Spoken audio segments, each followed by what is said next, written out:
given virtual background and agenda via our Google Calendar invitation to all. You can set up a virtual background via video. We are having a group picture at the end of the program. So please be prepared to take a photo. The Y2N Pro program enables a platform for young industrial learners to enhance their knowledge and get more experience specializing in particular niche technologies by learning from experts in the industry. This program is designed for a small group of people who are actively cooperating in the same professional field or are interested in doing so. Today is the second day of our workshop series on a blackout prevention and blackout forensic using PMU data. We have already conducted an awareness session to educate you about the workshop series, course content, our speakers, and about the PMU design competition. We successfully conducted the first workshop on the fundamentals of PMU. I must mention that this workshop series and the competition are organized by IEEE Y2N Pro in collaboration with IEEE Power and Energy Society Sri Lanka chapter and IEEE PES Young Professional Global. Without further ado, I would like to invite Mr. Manura Bandara, the finance team lead of Y2N Pro, to welcome the gathering. Mr. Manura is currently working as an electrical engineer at Qualcomm Private Limited, and he has completed his Bachelor of Science in Electrical Electronics Engineering at General Sir John Kothawala Defense University. He was a member of the IEEE PES Student Branch chapter at KDU and publicity team member at Y2N Pro in 2021. He is currently engaged in volunteering as the finance team lead of Y2N Pro. Mr. Manura, over to you. Yeah, thank you, Afra. It's not about ideas. It's about making ideas happen. Good afternoon, ladies and gentlemen. The Young to Niche Professionals Y2N Pro initiative has always intended to advance the skills and expertise of niche communities in various industries. As a representative of the Y2N Pro and IEEE Power and Energy Society Sri Lanka chapter, I would like to welcome you all to the second workshop of the PMU Design Workshop Series and Competition. So today, session will focus on enhancing your knowledge about using PMU data to blackout prevention and blackout forensics.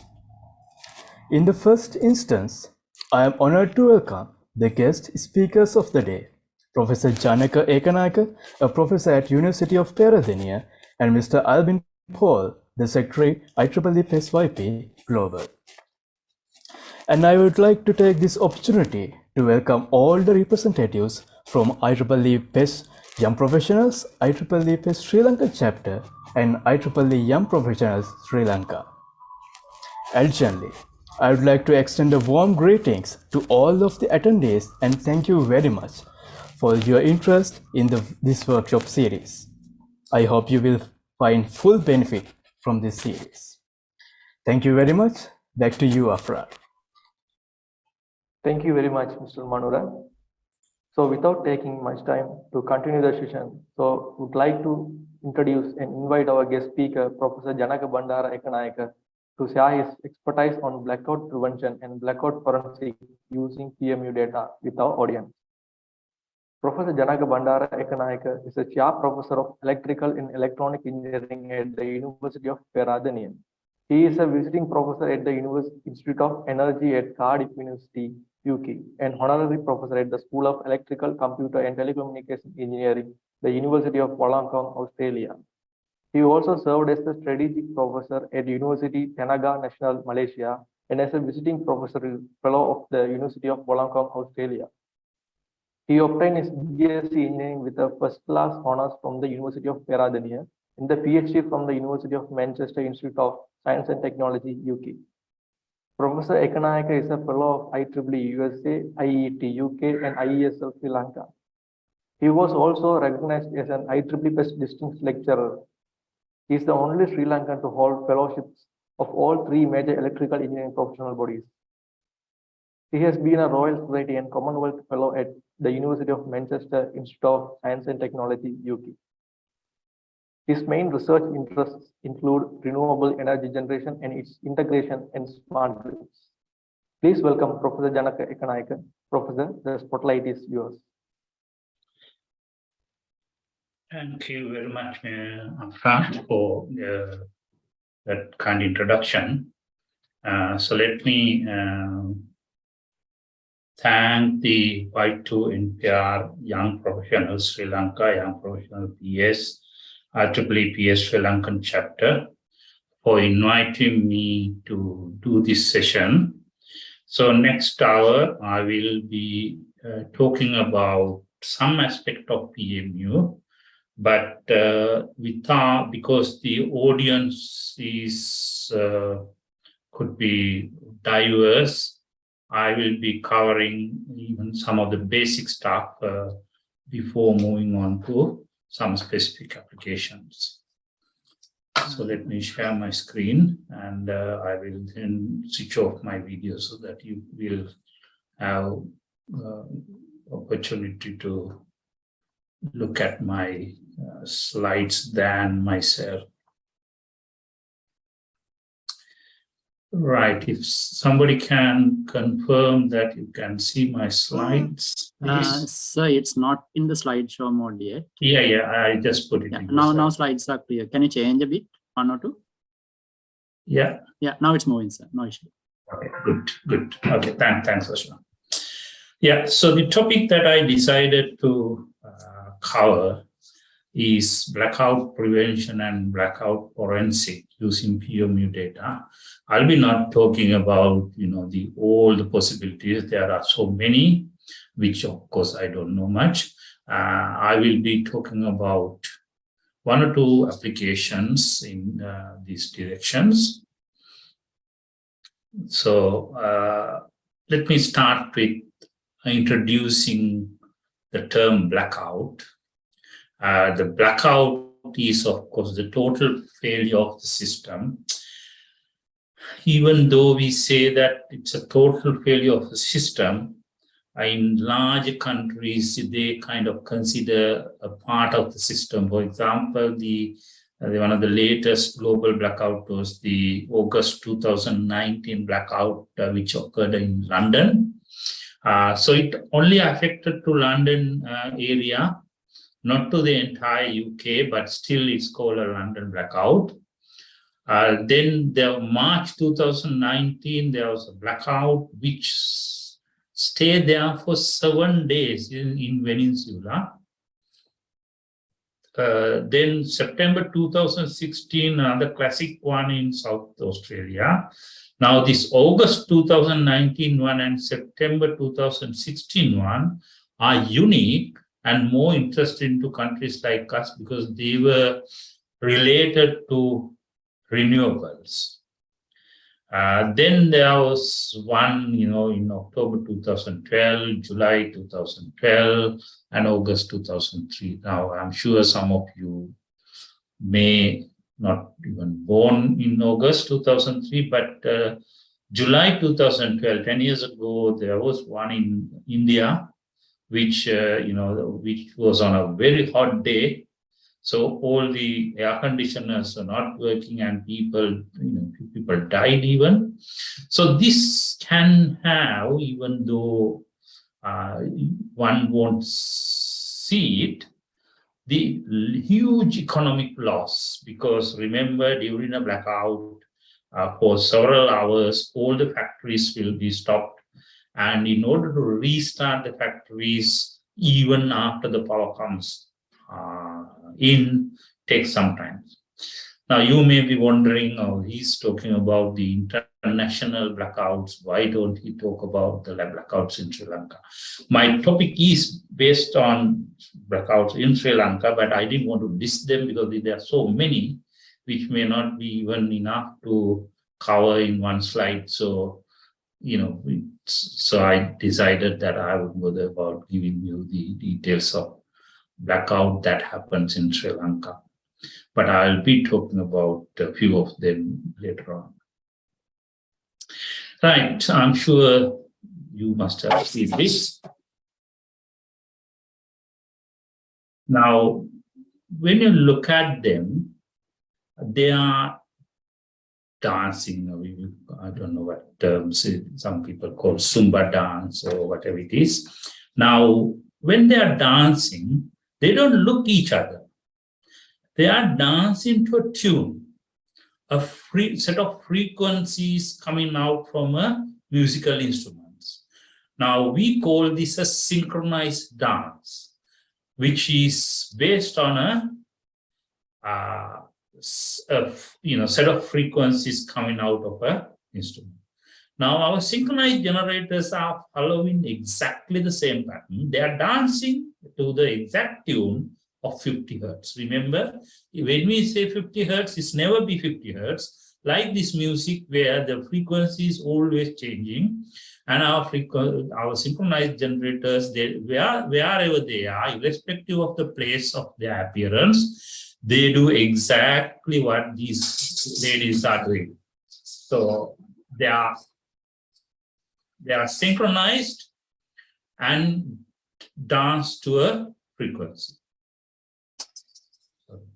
So what happened is when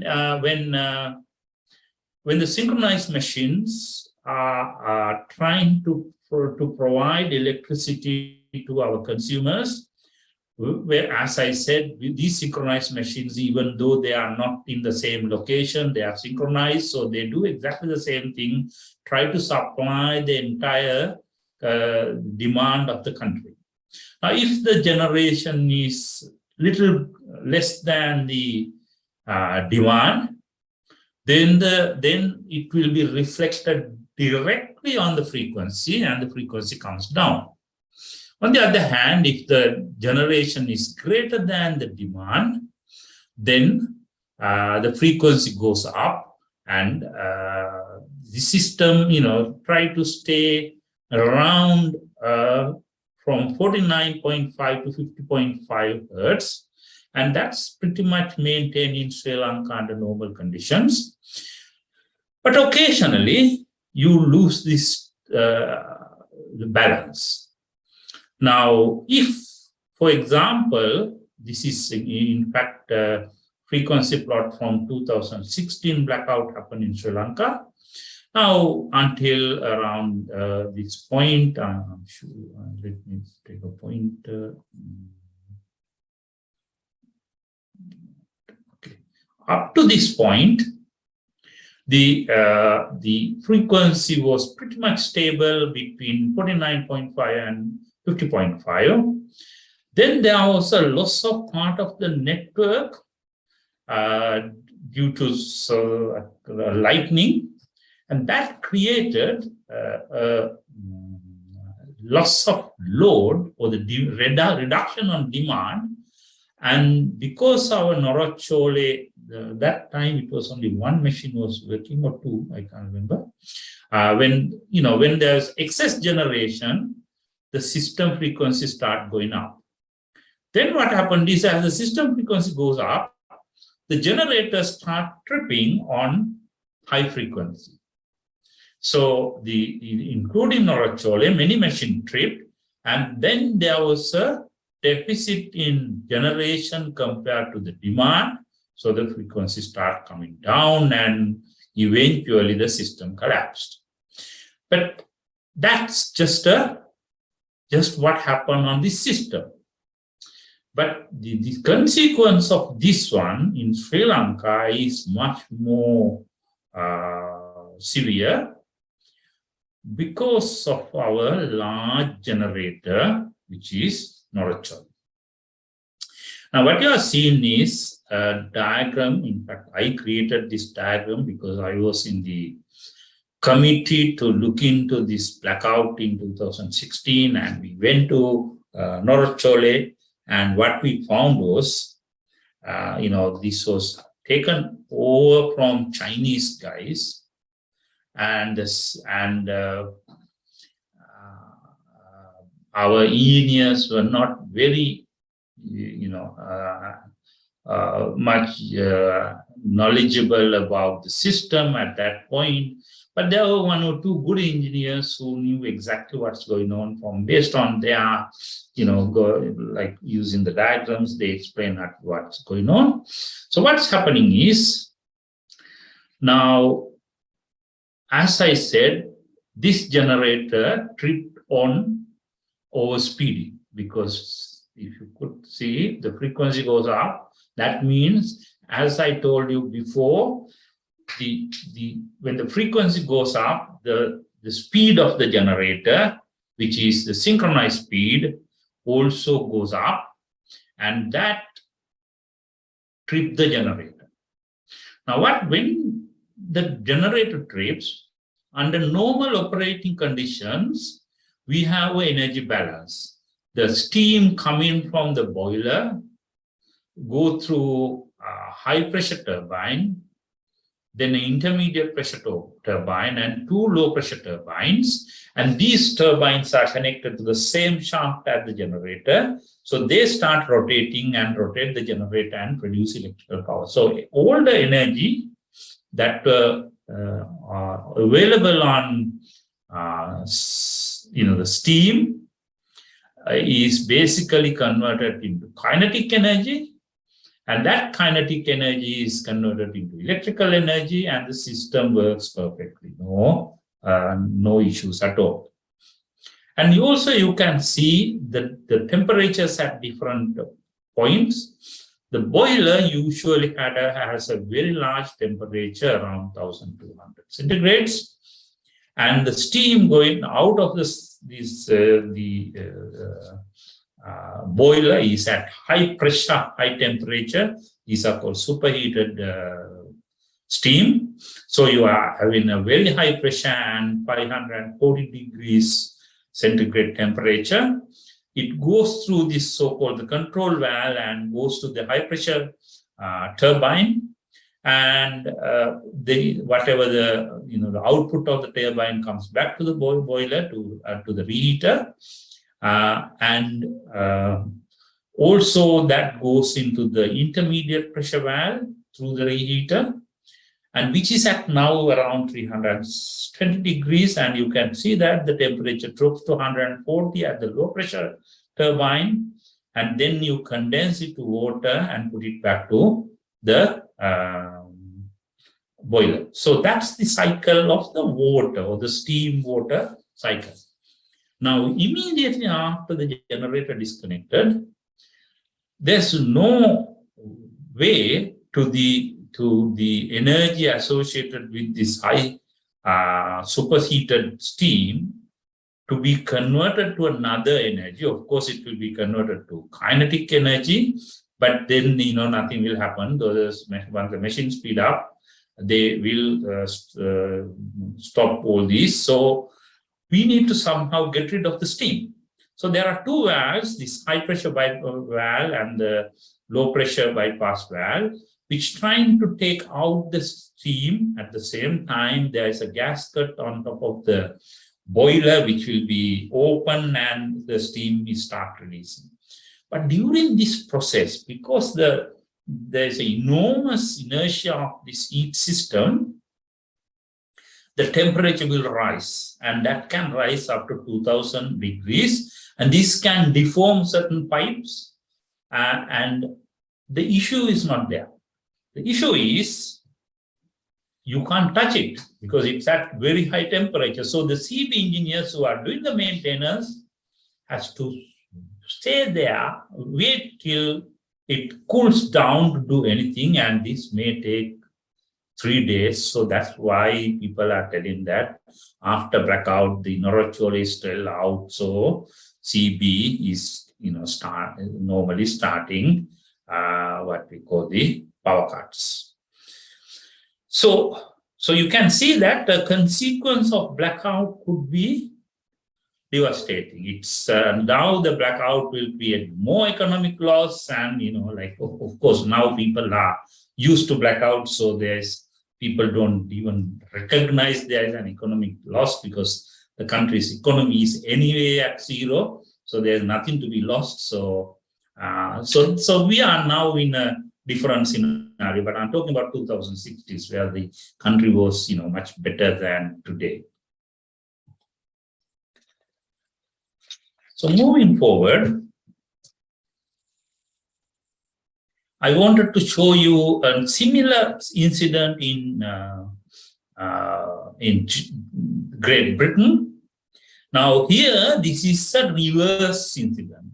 Here, the frequency is going down. That's because the loss of generation. Now, at around 10:33, a generator of around 345 megawatt was disconnected from the UK system, GP system, and then that resulted in a frequency drop. But quickly, through what we call we have the spinning reserve, usually maintained by the system operator, to look after these kind of the unforeseen events. So that somehow stabilized the frequency. Then, due to unrelated reasons, a second generator, but a larger generator of around 1,237. So this loss of around 1,582 megawatt within 2 minutes created frequency drop very quickly to 49.2. And then because the frequency went down, some of the smaller generators, we call them distributed generators, they also, even though frequency was trying to stabilize, they also tripped and the frequency went all the way up to 48.8. Now, this is a very critical point. UK, unless we are maintaining the frequency between 49.5 to 50.5, but UK maintained the frequency between 49.8 to 50.2. So they are keeping a very low window. So going up to 48.8 is a concerning point. However, UK has an advantage. The UK has a large, what we call the pump hydro unit. Those who are not familiar with pump hydro units, because this is something which is required for the country. Let me quickly draw. You have a reservoir up there, reservoir down here. There is a generator here, generator there, and of course you have the penstock between these two. And what happened is, during the time when there's excess energy, you pump the water in the down reservoir to the upper reservoir and keep there. During the time you need more power, you take water from the upper reservoir and drive this as a generator. So this machine can work as a pump or as a generator depending on the time. Now, in this particular scenario, quickly you can, even if this was pumping, in fact this was pumping, you can very quickly change it to, usually within 2 seconds, you can change it to from full pumping to full generation. So it becomes a load to a generator and can recover the system. That's how they manage to recover the system, somewhere around that point. So unfortunately, in Sri Lanka, we have been talking about a pump hydro for many years now. Still, we haven't got it. The feasibility studies every year, when the new government comes, they start the feasibility study, but nothing is moving. But that's unfortunate. But that's Sri Lanka, so I'm not worrying either. Okay. Right. This is one incident I wanted to talk about. I talked about already few things about 25th February 2016 event, which I showed you the frequency plot. But this was one of in 2016, there were 2 blackouts and 1 brownout. The brownout is part of the network is disconnected. And those are very interesting ones for one to learn. Luckily, I was in committees and I learned pretty much about what's going on the system. Now, let me explain to you this diagram. This is, I'm showing you a critical part of our 132 kV network. You have column hour and Polpitia. The basically 4 lines, but they are not direct lines. Now, the one on the bottom is tapped to Tullihiria. One on the top has Sitawak on one line and the Koskama on the other line. But on this particular day, the Polpitia Colonnawa line was disconnected. So they were doing some maintenance work at Tulgiria. So these 2 lines were not there. So only lines which were here was the one which takes power from Lakshapana complex, which means the old Lakshapana, new Lakshapana, Vimalasarendra, anyway, all those power comes to the Colonnawa, which is this our load center, Colombo, through these 2 lines. But this on this particular day was a very rainy day, a lot of lightning were there, and a lightning struck 6.3 kilometers from the Colonnawa end. And that basically disconnected, the typical protection will disconnect the line. That's a expected operation. And once that circuit breaker is opened, the relay also send a message to the other end of the line. We call it transfer tripping carrier, which is a communication signal. And it opens the line from the other end. So you can see that there was a lightning, but it was now cleared from both ends. Now, then what happened is, if the lightning doesn't prevail long, why should we open it? We should close it and come back to normal operation. So all these, the lines are having what they call the auto reclosers. What they do is, they reconnect the line after a few seconds. At that time, utility chain decides and it checks whether the fault is temporary. For example, the fault must have created by touching a tree due to the wind, but the tree will be gone back after a second or so. So why should you keep the line? So the auto recloser came back and closed the line and found that the fault is still there, so they went into what they call the lockout situation. That means completely turn off the 2 circuit breakers. But some unexpected thing happened while this is happening. Now, of course, during the fault, when the fault occurs, the fault will be seen by relay number 2, relay number 4, of course, all the faults will see, but these are the critical relays will act on the fault. And the backup protection is provided by relay number 5. These are all we call distance protection relays. They look at 80% of the line as they are zone 1. So this was definitely zone 1. But for this guy, it was zone 2. That's why it won't turn off. Originally, it's only this took off the fault. And for that one also the fault was zone 2, so it won't take the fault.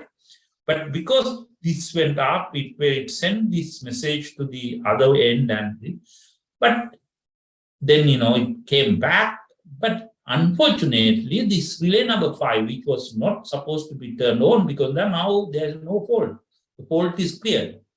But this picked up the previous fault, and it's a zone 2 fault for him, and it operated on zone 2 trigger. Remember the difference between zone 1 and zone 2. Zone 1 is pretty quick. You operate the relay within a few milliseconds, whereas the zone 2 will take, like half a second or 1 second, depending on settings.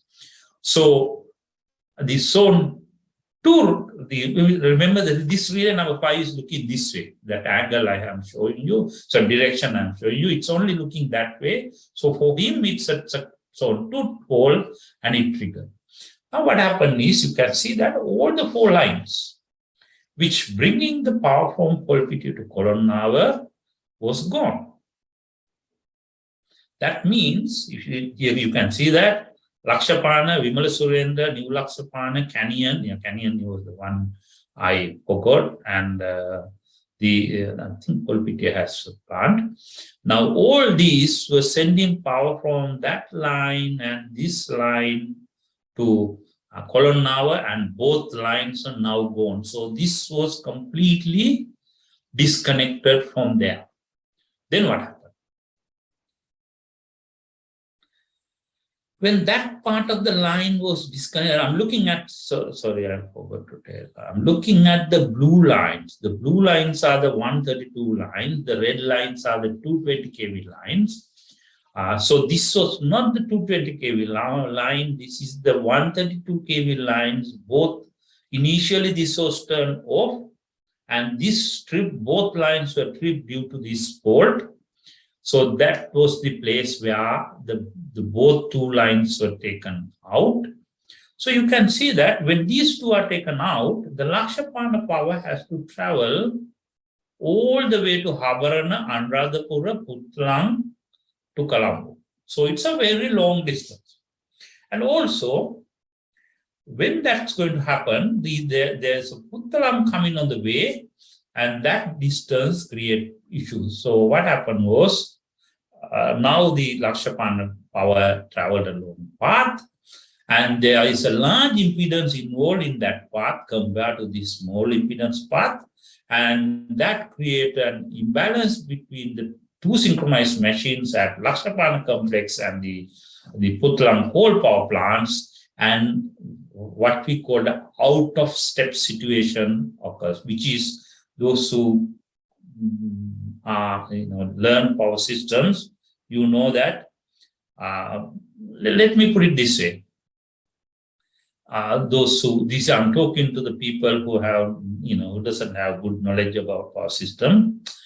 Usually what happens is, when assume that your mother, when you are small, mother is holding you, but mother go a little faster. So as a child, you always go behind the mother, but hanging on to her,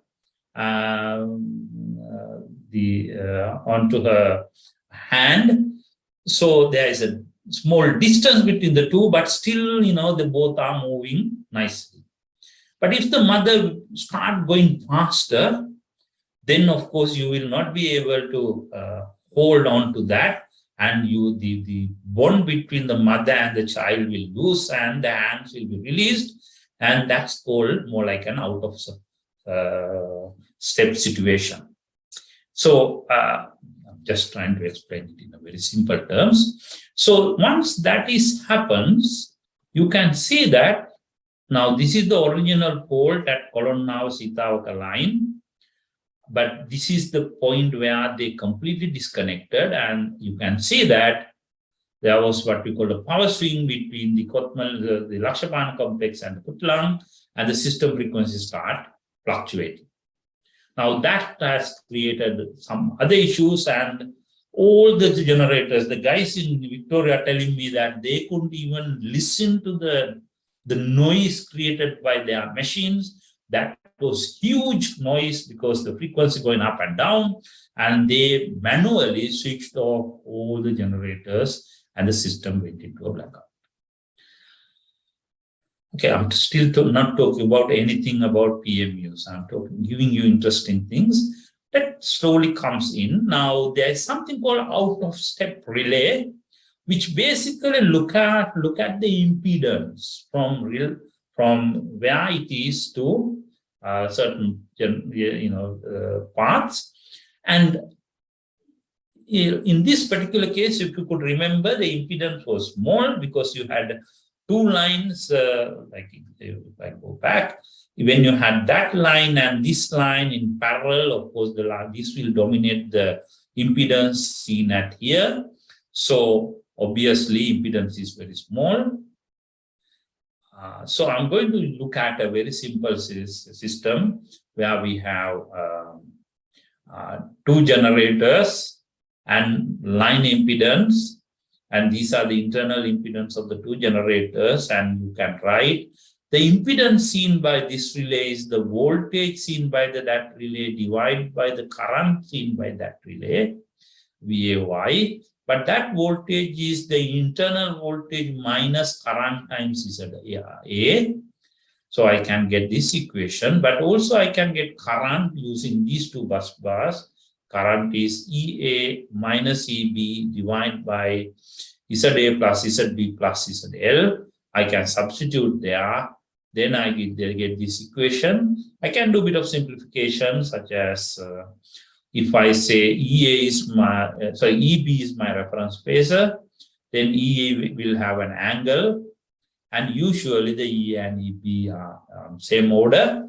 So with bit of simplification, I can get for the impedance seen by the relay as a function of impedances around that relay.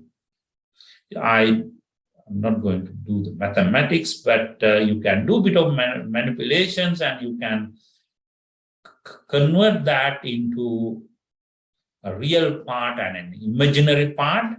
And if you draw that on a RX plane, before this fault, the ZL was the effective ZL between the Sitawag and Kolonnavar, Polpitiya and Kolonnavar, which was very small. But after the fault, the effective impedance between the Kolonnavar and Polpitiya has become really large. So the trajectory start moving that way.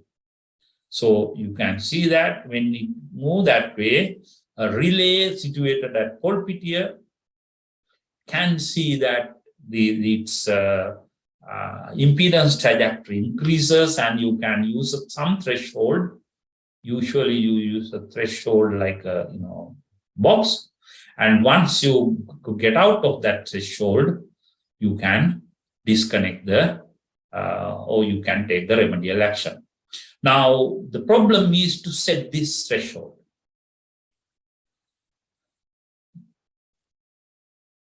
So as I said, you mainly monitor the impedance swing following a disturbance, and you set your out of step relay to respond into a certain setting. But in order to do this setting, you need to do extensive transient stability studies that required, you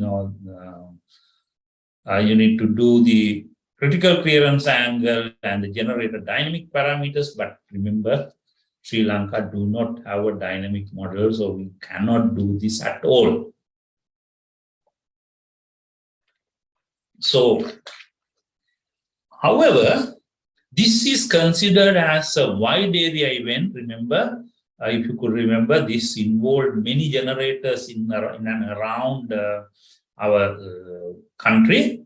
So it's considered as a wide area stability problem, and you can use PMUs. I'm sure yesterday Atula must have talked about some aspects of wide area monitoring.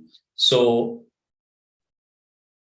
you can use PMUs now. So the PMUs connected in a wide area of the network collect the data which are synchronized to a GPS clock, send it to a phase data concentrator and the super phase data concentrator. I'm sure all this has been taught to you yesterday. And that goes into our computers, which does the state estimation, online stability analysis, real-time visualizations. And basically, once you do the online stability analysis, you can send the control and protection signals to these relays and generators and so on to make necessary remedial action. For example, in this case, your online stability analysis tool can set the, give the, either they can do before such an event happen, you can basically do some offline stability studies for possible scenarios and set the get the settings and give it to all the relays, or you can do online if your system is fully connected and fast enough to take online action. So the PMU based wide area monitoring, protection and control system, we call it WAMPAC, can do power system state estimation. Remember, we may not have PMUs in every single bus bar, but using the PMU data, because they are synchronized phasor data, you should be able to get the state of the entire network, which state in the sense the voltages, current with angle and magnitude, using various mathematical routines. You can use the PMU to monitor our power system. If you have been to system control unit, they have a large monitor where you can see every single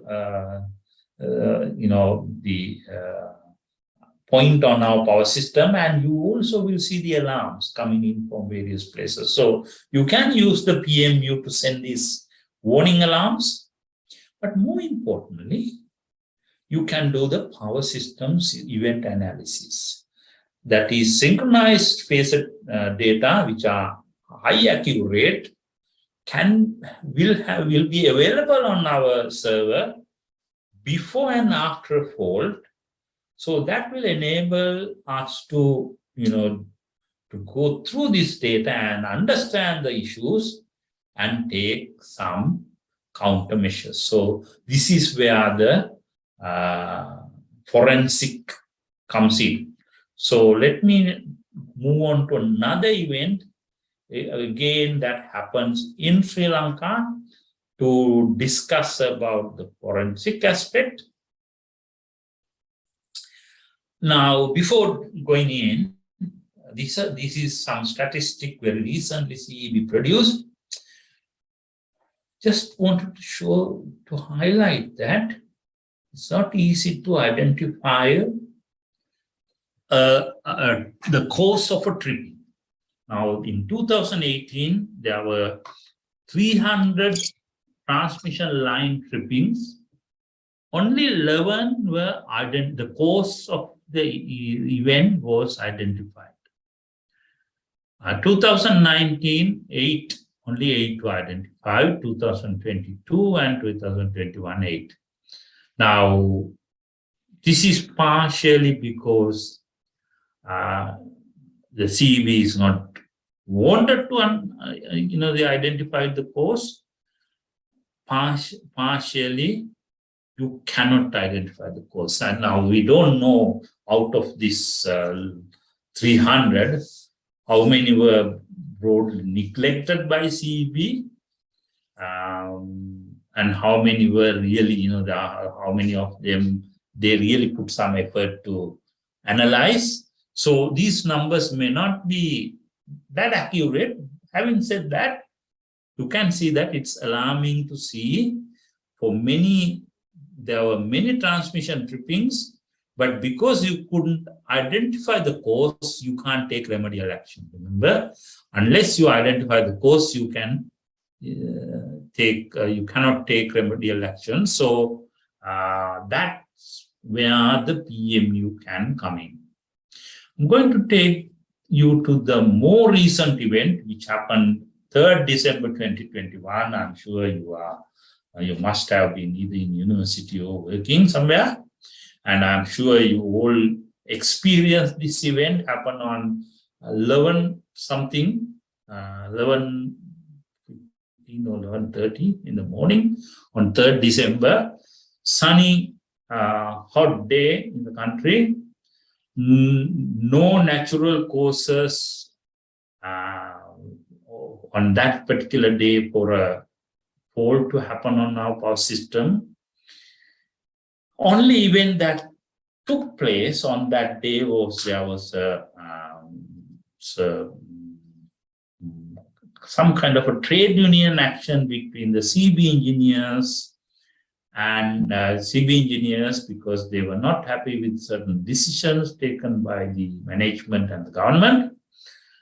And people, of course, start looking at this event as a suspicious event. I mean, it's not the word, I don't like to use this word, because by knowing that how much effort CB engineers are putting on to maintain the system, but that particular term has been pointed out in many reports. So I'm trying to see whether we can really do some forensics, more scientific forensics, to identify the cause of this event. Now, everything started by an unknown fault. This is where the suspicion came. Unknown fault from Biyagama Kotmale phase C. Phase B or C, one of the phases. I'm just showing the one phase. Now, immediately after this fault came, as the protection usually does, it opened.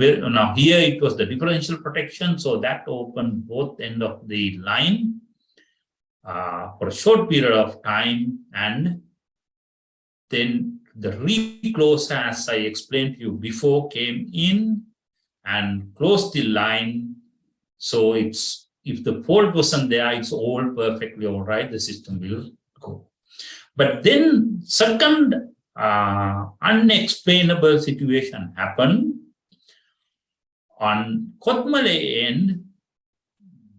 I'm not sure now I'm putting the right end. In one of the ends, there was what they called a end-fault protection, which should not operate for this kind of scenario. The end-fault protection came in and completely removed all three lines on that circuit to from Kotmale to Biyagama. Now you may ask me, what's the importance of this Kotmale Biyagama line? Let me go a few slides back. Sorry to go back and forth.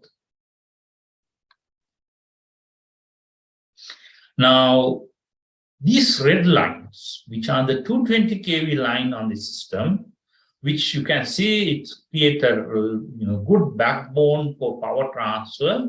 And this line, which I was showing from Kotmale to Biyagama, is the line which brings power from Mahaveli complex. That means Kotmale, Victoria, Ranjanigala, Rantambe, and Upper Kotmale into the load center through the Biyagama bus. So that's again a very critical line on our system, like the previous 132 kV lines I showed you.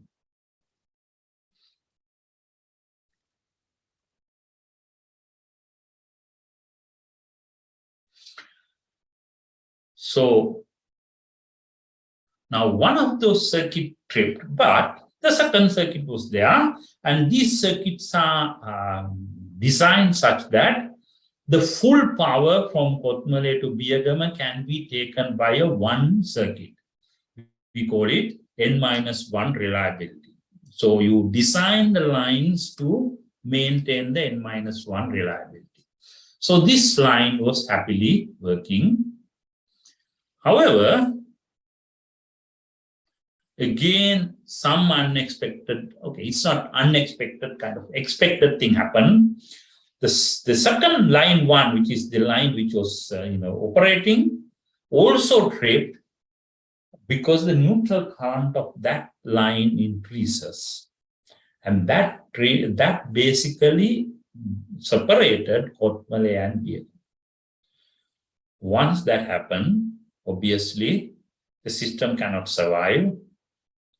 However, on a previous occasion, now, coming back to this particular scenario, the original fault, the CEB claims that there was a high impedance fault occurred on phase B. The confusion, I can't remember whether the B means ABC or RYBB, I put B on RYB. I think it was ABC, but anyway, one of the phases of circuit 2, and the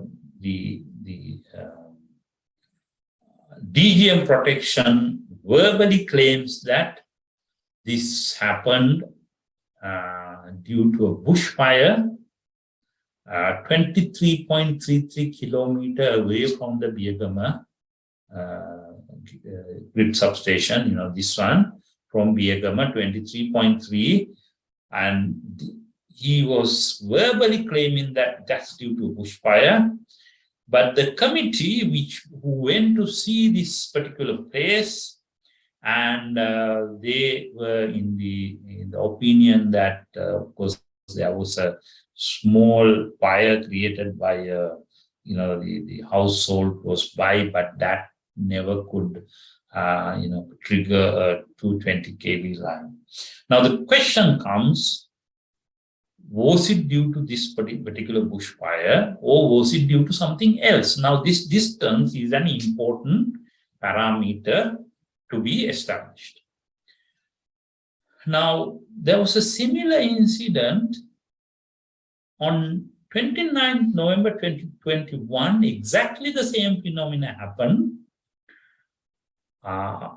However, the system survived on that day. So we couldn't, in fact, get data for the event on 3rd December. So I have MSc, Tamali Hera, she's doing an MSc with me. She's the one who has been collecting data and trying to analyze this situation. And she's telling that the survey is not working, so we couldn't get the 3rd December data. But I'm trying to show you how you can do some forensic using the 29th November data. Partly, I thought it's better because I don't want to get into the controversy. Because this is, this has created a lot of issues within CEB, within the ministry and CEB, and within PUCSL and CEB. So, the 3rd December is, I was the deputy chairman of PUCSL at that point. So it's better that I keep away from that incident and move on to, this one, nothing happened in the country. So let me go back to some theories. I'm sorry, there's no way that I can explain these things without this theoretical background. If you have followed an electrical engineering course in your 3rd year and final year, or 3rd year or final year, you have seen this model. This is a line model to represent any transmission line. It could be a transmission line used for telecommunication purposes. It could be a transmission line used for power engineering purposes. The theory behind this line is the same, and I'm sure most of you have learned it. This is small, what we do is you take a small part of our transmission line, which has a resistance, inductance, capacitance, and the leakage resistance. And here the IESL is the impedance per unit length, and Y is the admittance per unit length. One is shunt, another one is series. And if you take the small element from X distance from the receiving end, I'm sure you could remember these two equations. I don't know which, some of the universities may not even bother to teach these equations. These are very important equations to understand the long lines. In fact, Sri Lanka does not have long lines, even though I'm using this model. The reason is the long line classification comes from lines longer than 250 kilometers. The longest line we have is, my memory, 207 kilometers. So we may not have long line, but most of these large lines, depending on their power flow and various other importance, you may need to consider them as using more precise model, and this is the best model to use for transmission lines. Now, I'm going to do a bit of manipulation to these two equations. Again, these two are from mathematics. The hyperbolic cos x, which is cos x, cos gamma x is e to the gamma x plus e to the minus gamma x over 2. Now here, the gamma is called the propagation constant of the line, and Z naught is called the characteristic impedance. So, if you haven't remember these two equations, I'm sure you could remember there was two. Your teachers must have taught you about the propagation constant and characteristic impedance. So I'm going to substitute these two in these two equations and do a bit of manipulation, and I get now two different equations. I mean the same equations but in different form. So I have e to the gamma x term and e to the minus gamma x term, both in Vx and Ix, where Vx is the voltage at any point from x distance from the receiving end, and Ix is the current at that point. Now, if I substitute for x, the length of the line, I'm going to call it L, then I get the voltage and current at this point, which is Vs and Is. So I get the Vs is only difference is in terms of instead of x, I put L here. And so you get these two equations, and I can, if I do using these two, if I add Vs plus Is Z naught, you see that one will cancel and only this will be remaining.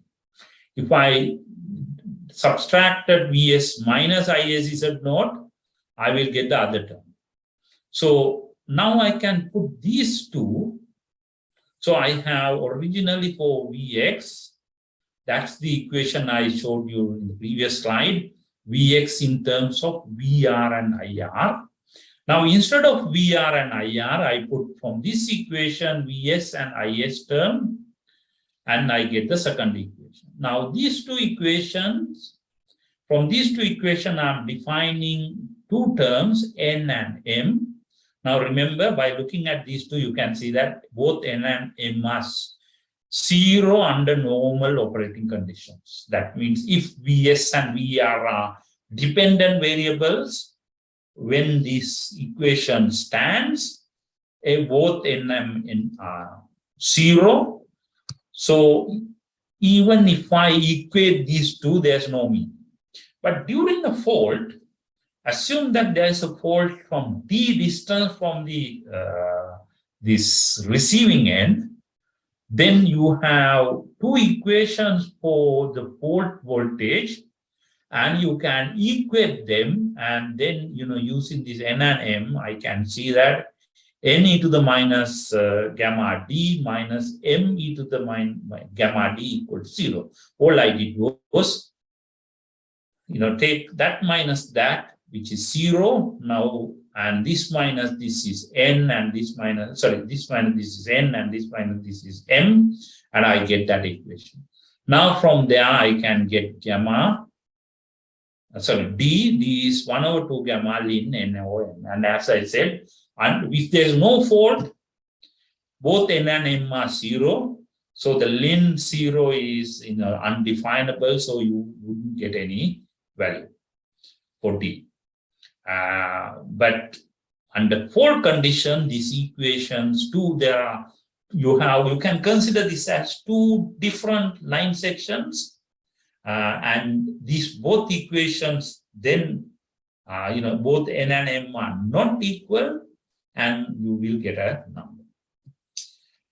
So coming back to this fault happened on 29th November, which happens around 5 something. And now this is the Biyagama-Kothmale line. Luckily, we have 2 PMUs. You have 2 PMUs at both ends of line 2. So we collected the data from these PMUs, and that's the magnitude of the current just around the fault point. Remember, the fault is somewhere in, these are in milliseconds starting from midnight.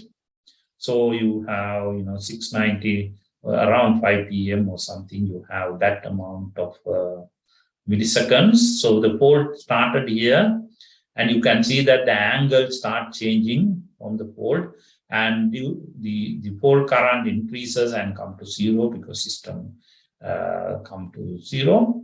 System voltage come to 0, and the fault, that's the fault voltage, and that's the angle which goes towards 90. That's at the Kothmale PMU. Similarly, you can get the Biyagama PMU data, and you can again see a very similar pattern at Biyagama. But interestingly, these 2 PMUs supposed to be synchronized. Why?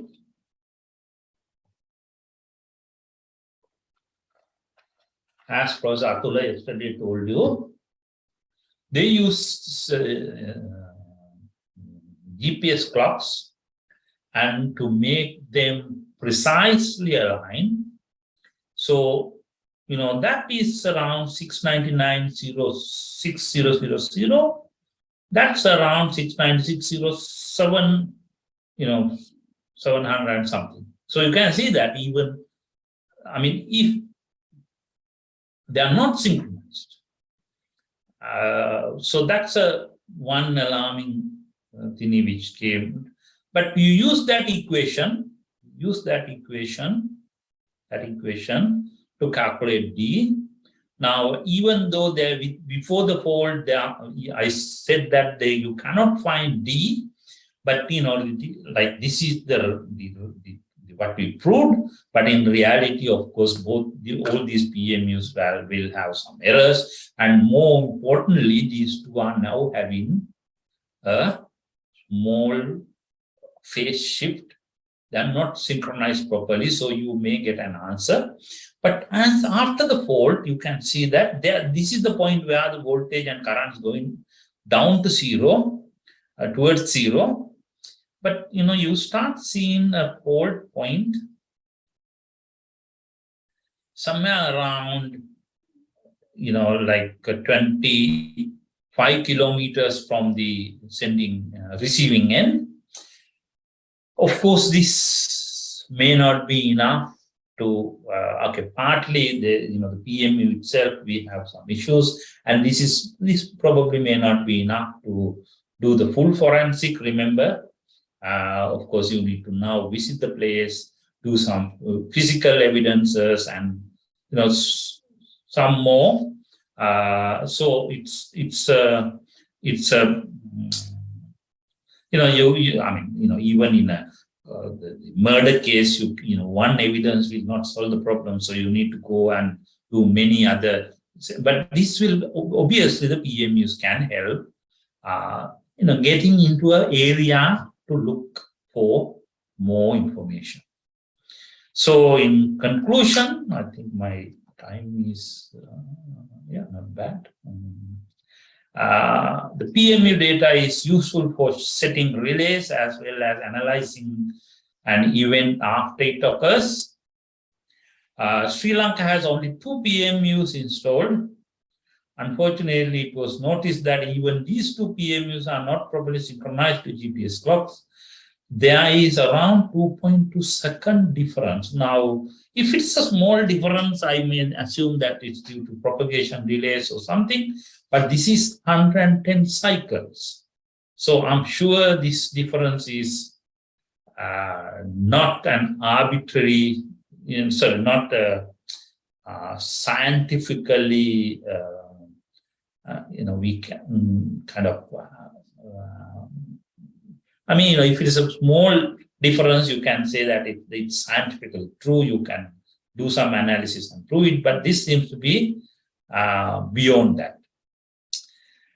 And if it would get the data on December 3rd, we could analyze and see, at least we are getting, because we already know this bushfire incident, so bit of forensic has done, but we can try to do bit with PMUs and see whether we can do a bit more. So with that, I will conclude my session, and I thank you for listening to me.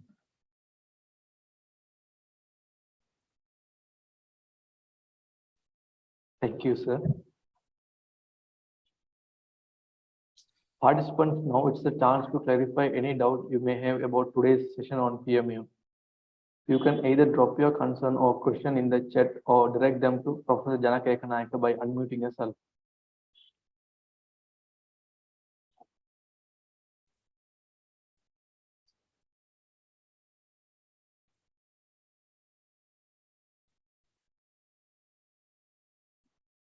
Participants, if you have any questions. I can't see anything on the chat box. Professor Janaka? Yeah. This is Prasad. First, thank you very much for your clear presentation. Actually, it was very informative. I have one question, sir, that now I think during a blackout event, you showed some oscillations, and and I saw that they were almost going for some several minutes or some seconds. So that means what we can say, like the damping of those oscillations. No, they did not damp at all. They were continuously going on, and as I told you, the guys in the Victoria was telling me they couldn't hear the noise of the generator, so every generator was stripped by the personnel in the generation rooms using manual shutdown. Now, what I heard is our system, we do not have PSL, power system stabilizers. That time, I don't know now. I'm talking about 2016. So does that mean our system is, in terms of those, I think damping is things we talk under small signal stability.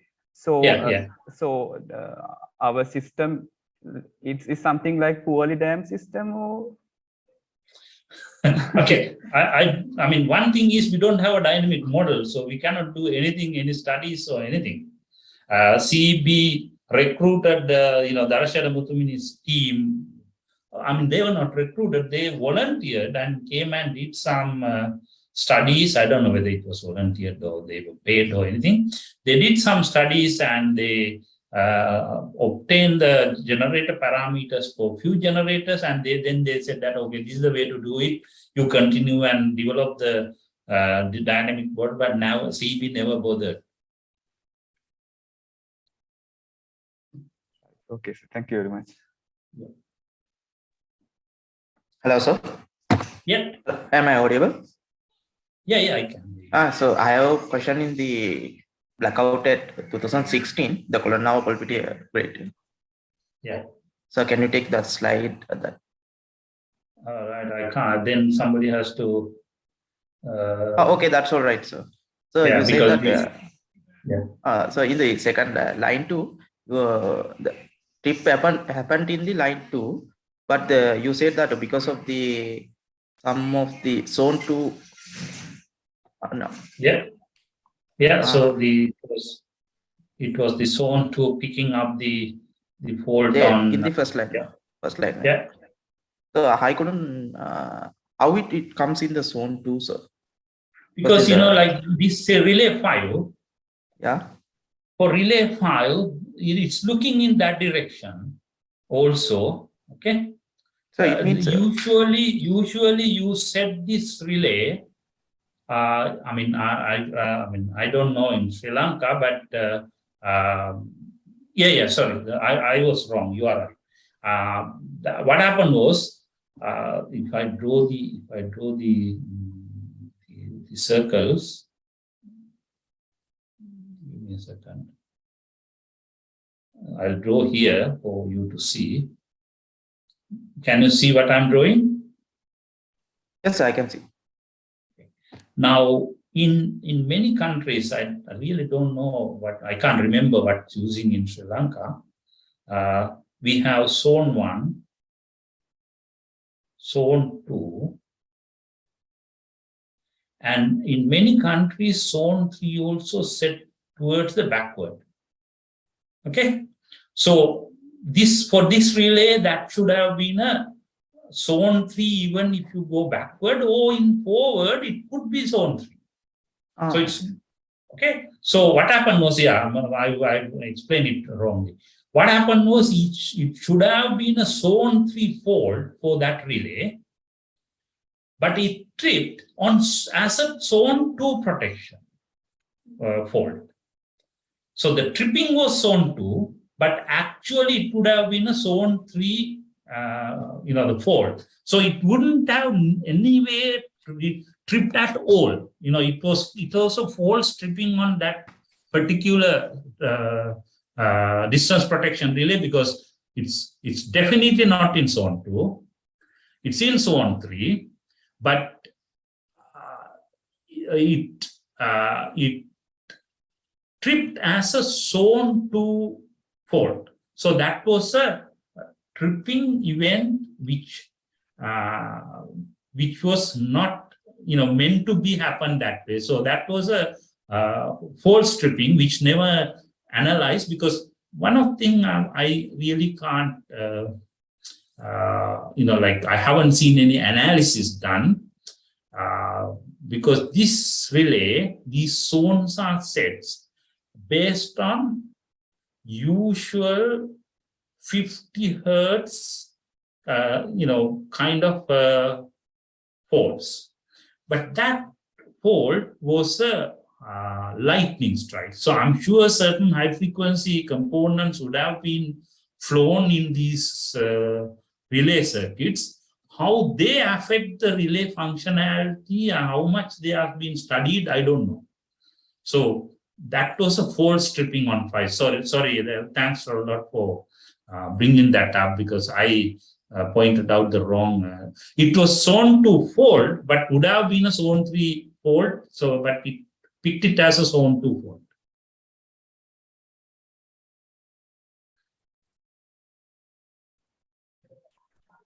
Yes, sir. Thank you very much for explaining. Yeah. So there is a chat question from Sivaram. What are the barriers involved in PMU installation? I'm sure the obvious barrier will be the cost, because getting a PMU itself, we were like, I'm sure Prasad we had some meetings, we were trying to see whether at least we can set up a small PMU network within universities.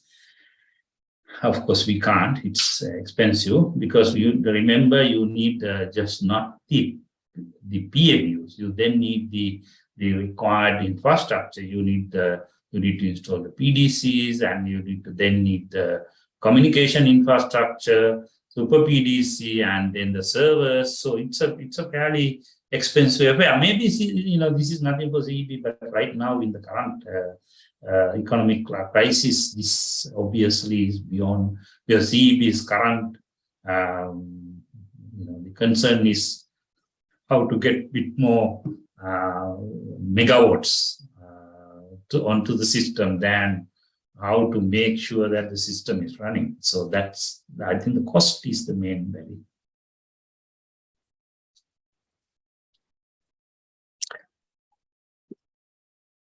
Good afternoon, Professor. I have another question.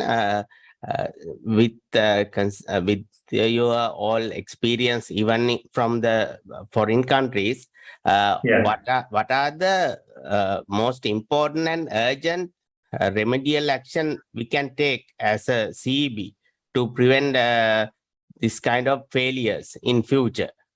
Okay. May I know who is speaking? I'm Sajid Paulus from Electricity Board, Ceylon Electricity Board.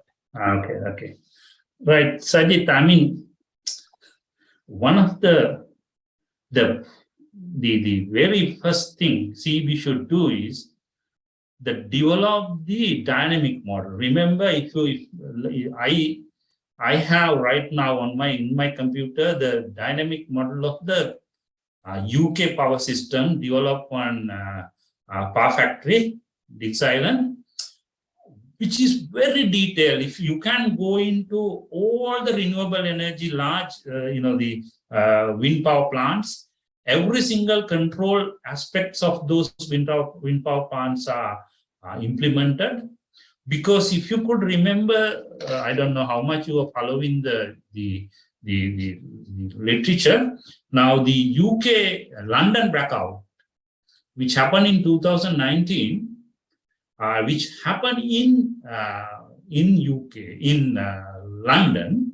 However, they studied thoroughly the event and found that it has started from a wind farm offshore, not closer to London, so little far north of London. What happened was, in this particular offshore wind farm, there was what they called a sub-synchronized resonance in a controller. So, so they managed to go into that details using their detailed models. So I think the first step Sri Lanka needs is to develop that halfly cooked dynamic model and use it for offline studies. Because remember, one of the issues we are having is when we need to wait until the event happens to understand what went wrong. But if you had a good model, you can do offline. So like a flight simulator, you just go in and do various things and try to understand what's going on. And when an event happens, people are aware what to do. But that's not happening. CEP is not, I don't know why it's not interested in. I'm sure there are,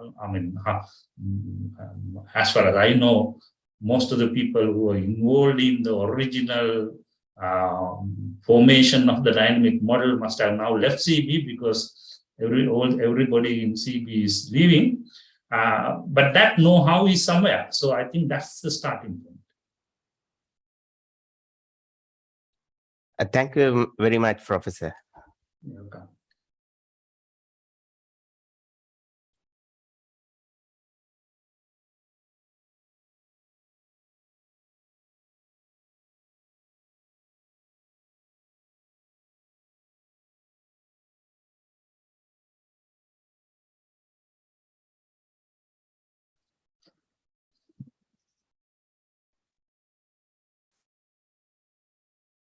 So after we can probably close this session. Yeah. Thank you, Professor Janaka Ekanayake. Your insights have been absolutely wonderful, and I would like to thank you all for being a brilliant audience and hope you got something new. Once again, thank you very much, Professor Janaka Ekanayake, sir. We are so grateful for your time, knowledge, and expertise you shared with us today. So once again, thank you very much, and please accept this digital token of appreciation. Thank you. So at last, Professor Janaka Ekanayake, we are truly grateful to have you today, and especially for your sparing your valuable time. Today we have Mr. Albin Paul, the Secretary of the IEEE PES YP Global, to educate the audience on IEEE PES YP.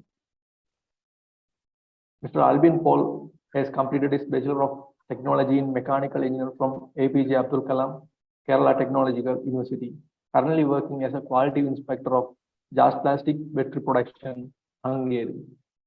Also serving as Global Relations Coordinator of IEEE Press YP Kerala, volunteered as a Project Communication Chair of first IEEE Press Humanitarian Technology Project Design Competition, General Chair of IEEE for Sustainable Future Summit 2020.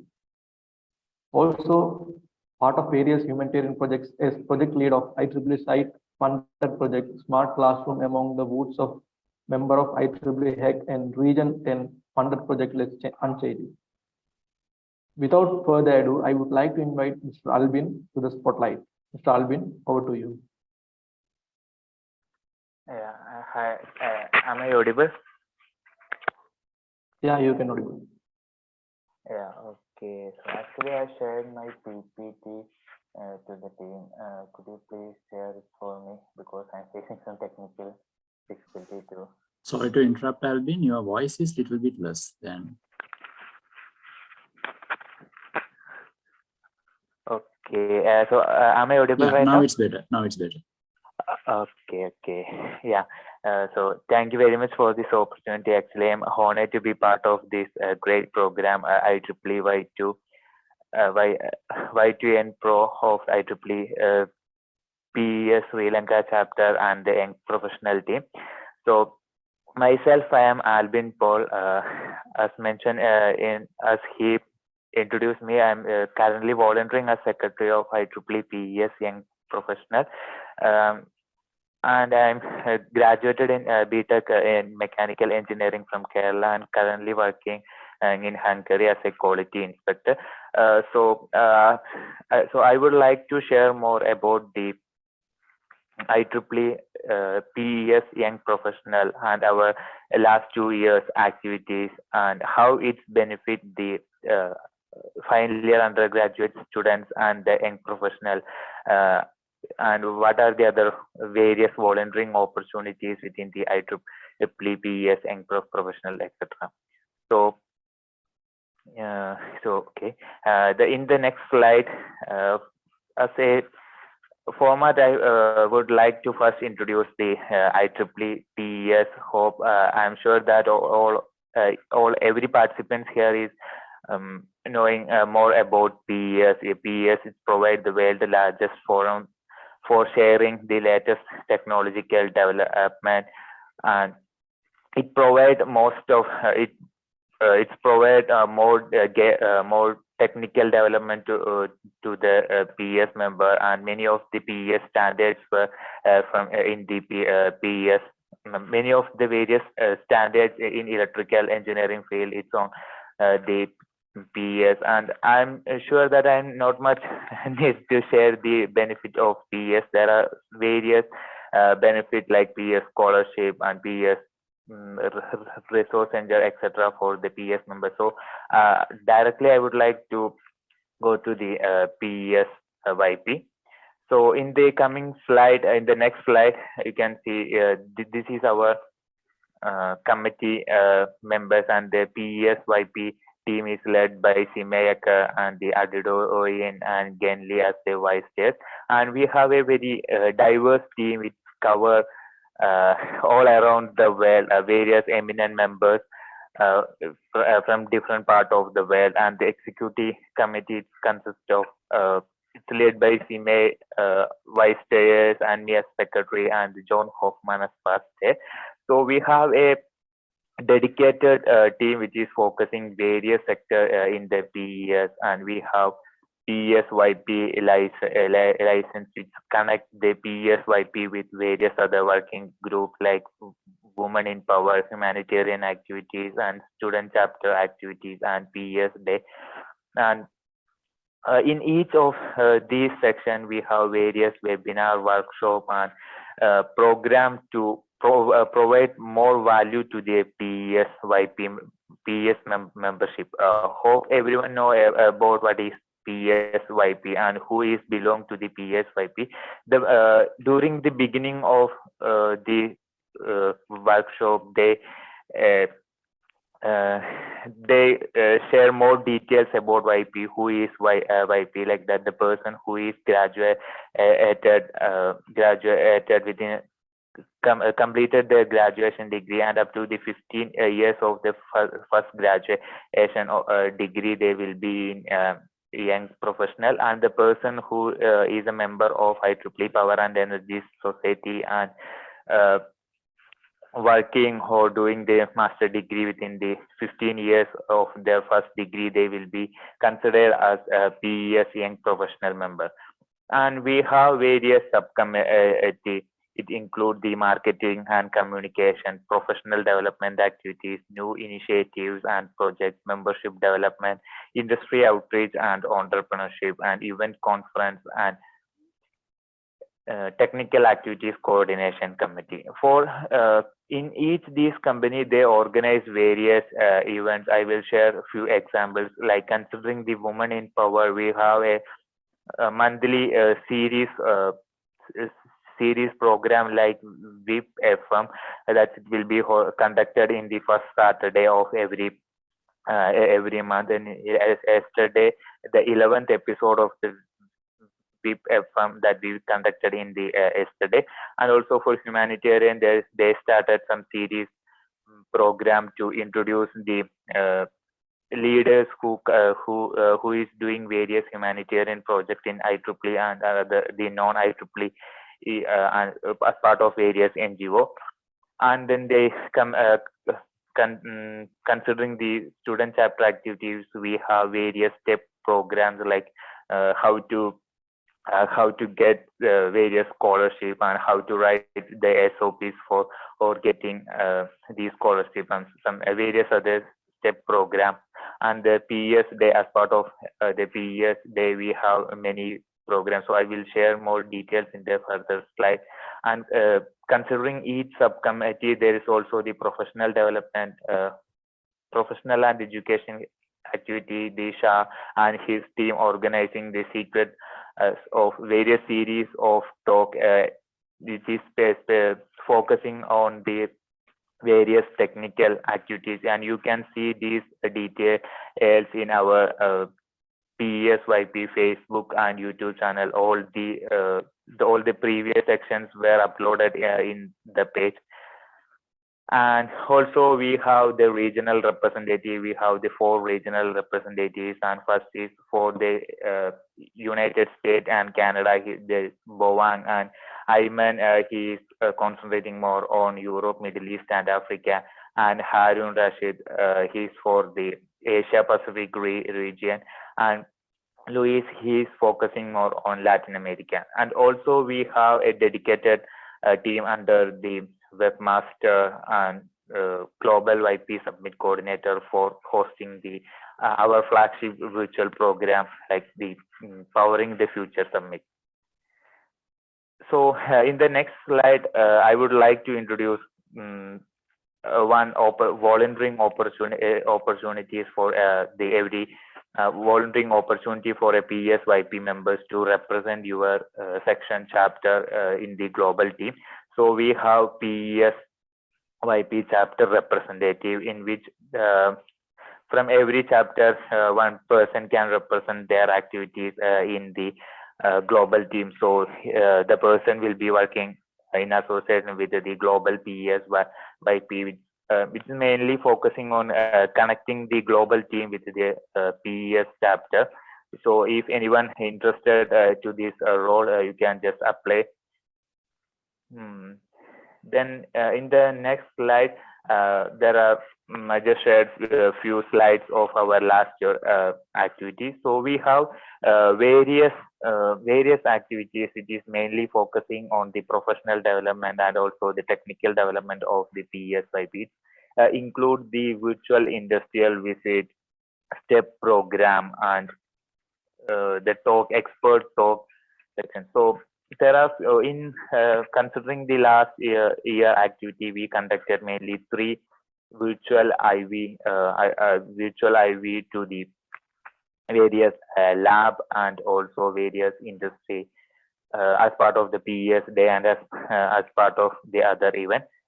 So we have various step program to develop the skill of our volunteers and the PESYP to get to improve their professional skill and their networking skill. And also we have lots of technical development program. So in the next slide, this is our major program that in every year we are hosted. From the last year onwards, we will hosting the Powering the Future Summit. That's the flagship event. The main idea of the summit is to empower the power and energy leaders of tomorrow. So in last year, that's our first Powering the Future Summit, and that was really a success, and it's benefit to all the participants. So we are planning to host the second edition of the Powering the Future Summit that is in the October or maybe in the November. So I encourage everyone to just follow our social media to get updates on this summit. So in the next slide, I just include some memories of Powering the Future Summit. So that was very huge success program. We get 400 plus registrations from 446 countries across the world, and in this summit we have 30 plus speakers from 80 countries, and it include the keynote address on the inaugural section. It's done by the Michael Pessin. He is the Deputy Assistant Secretary of U.S. Department of Energy, and the summit is designed. Designed. The sections is planned according, which cover the almost all section, all area, all field of interest for a PES, a young professional. So it includes the technical development program, like various scientists or the expert scientists from the industries related to power and energy. They were present. They were in the summit, and also there is some entrepreneurship, women in power track, etc. And also in the program, there is some campus ambassador program. There is some networking event program. So in the next slide, you can see what is the importance of the summit for a budding young professional. So the main idea that behind the Powering the Future Summit, so you can see it in the next slide. The main idea of the Powering the Future Summit is to upskill the young professional. So during this summit, the top industry persons were available there, and there's some various workshop and technical training program to the young professionals, and also it contain various talk and virtual IV. During this summit, there are various exciting contests and networking opportunities. So you can see that's one of the virtual photographs that we were took from the closing ceremony of the Powering the Future Summit in last year. So that's one of the major programs. So in the next slide, this is our one of the highlight event, that is She for Hair mentoring program. We completed the first She for Hair mentoring program. So its period is from January to April of 2020. So and we will launch the second edition of She for Hair mentoring program. So it's a one-on-one training mentoring program, mainly focusing on women. So it's include the technical one and the professional development one also, and the other one that I mentioned earlier, that is VIP FM. Then the other in this year we introduced the PESYP ignition funding. So it's mainly focusing in the PES section chapter as to get focus more on the development of young professionals in their chapter. So I'm very happy to say that there's the program that they were conducted. Also one of our supported PSYP supported program. Actually, I was listening the program from the beginning, so I really like the program, the quality of the technical training. So I was just because I know the team from last around 1 month or 3 weeks, something like that. So where they are very much dedicated to provide to develop the young professionals in the Sri Lanka chapter. So I'm very happy. I'm very happy to part of this program Y2N Pro. The another program at one of international conference, international youth conference on energy. There was a YP track which is conducted in last month, I think, Hungary. So that's also a program funded supported by PSYP through this Ignition funding, and 3 or more chapters they received funding in this cycle 1. So they will be hosting some virtual or hybrid and physical event as part of the Ignition funding. So the cycle 2, that's also live now. So any section, any chapter who wish to apply for or seeking the fund to organize something, mainly focusing on membership development and technical development, can be applied for this Ignition funding cycle 2. So in the next slide, this is also one of our program that we launched in this year, that is the regional summit, and we are proud to say that we completed the 2 regional summit. One is mainly focusing on USA and Canada, that's completely organized by the regional team under the Bowang and Vice Chair Alidoin, and also the other one we are completed for Europe, Middle East and Africa. It's also organized by the regional team under the leadership of Ayman. So the main focus of the regional summit in this year is digitalization in power and energy. So there's also include the various keynote section on the digitalization, and there's some software training, and also the STEP program and professional development program, like how to apply for the fund, how to get the academics or industrial grants. So these section were done by various experts. In this month and or maybe at the beginning of next month, we were organizing the other regional summit for, especially for region 10, Asia Pacific region, and the other for Latin America. So we get connected with PSYP. So in the last slide, the next slide, so this is a photograph from how the PSYP get connected with the core team and the networking. So we have a dedicated team, a diverse team from different parts of the world. So we celebrated the 25th anniversary of Young Professionals in last year. So even though it was in a virtual one, we have some interesting talk and interesting event as part of the celebration program. So personally, as a person who graduated in 2020, so for me, it's the PSYP provide a lot of volunteering opportunity, a lot of technical development opportunity, because the team contain the diverse member from the industrial and also from the entrepreneurship, and many of the team members, they were in PhD candidates, and many of them were experienced in industry and academician. So for a person who just graduated, for me, it's really helpful for me to improve myself, learning more technical and learning more professional development. Or when I step into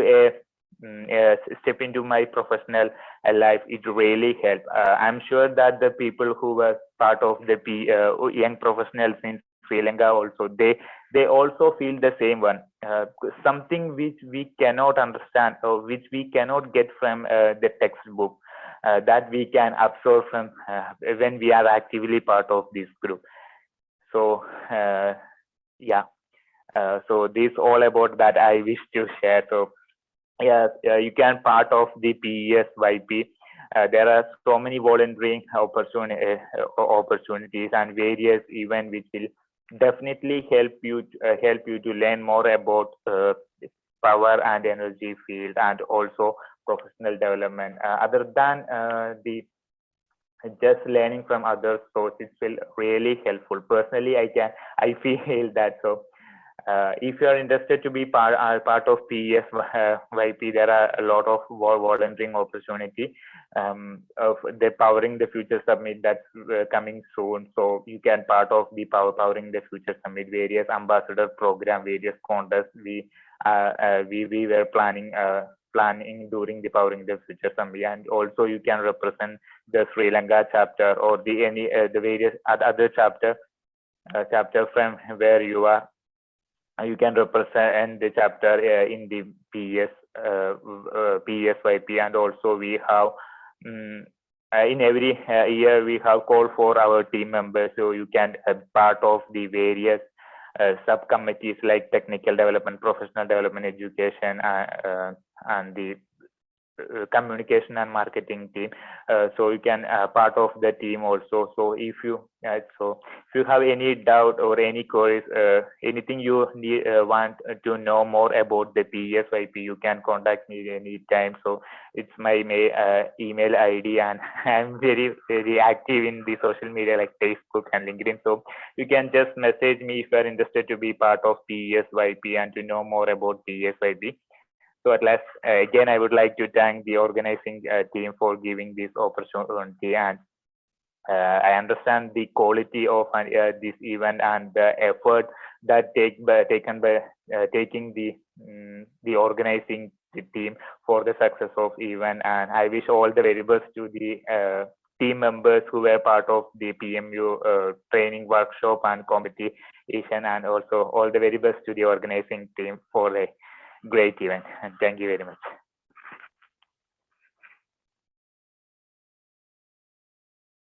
Thank you very much, Mr. Alvin Paul, for sparing a valuable time and joining with us today. Participants, now is the time for the quiz we have prepared for you. To conduct the quiz, I would like to hand over the session to Ms. Amaya Silva, Team Lead, Program and Logistics. Amaya, over to you. Hello everyone, hope you enjoyed the session.